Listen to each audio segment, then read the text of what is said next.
আমি আপনাদেরকে বলেছিলাম যে আল্লাহর ওলি হতে চাইলে নামাজের বিকল্প কোনো আমল নাই। আমার নানা, যদি এখানে বলাটা উদ্দেশ্য নয়, আমার নানা আলীগঞ্জ মসজিদে খতিব সাহেব ছিলেন, যেটাকে মাদাখা মসজিদ বলা হয়। ওই মসজিদের সুযোগ খতিব ছিলেন আমার নানা।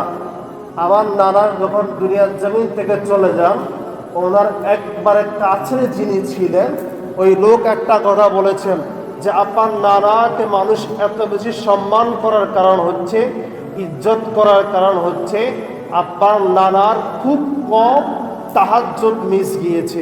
আপনার নানা 5 ওয়াক্ত নামাজ জামাতে পড়েছে।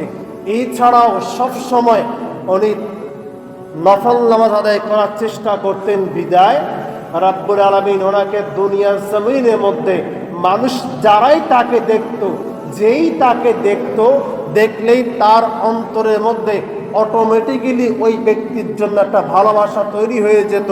এটা এই কারণে হতো, যখনই আপনি আল্লাহর হয়ে যাবেন, যখনই আপনি আল্লাহর প্রিয় বান্দা হয়ে যাবেন, আমার আল্লাহ পাক রাব্বুল আলামিন জিবরিলকে ডাক দিয়ে বলবে, ও জিবরাইল তুমি শোনো, আমি আল্লাহ এই বান্দার উপর রাজি।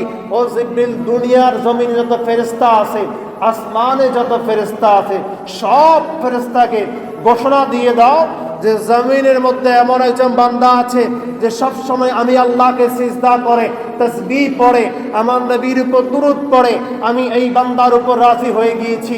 জিবরিল তুমি রাজি হয়ে যাও এবং ঘোষণা করে দাও জমিনে যত ফেরেশতা আছে, আসমানে যত ফেরেশতা আছে, সমস্ত ফেরেশতা যেন এই বান্দার উপর রাজি হয়ে যায়। যেন বলি সুবহানাল্লাহ।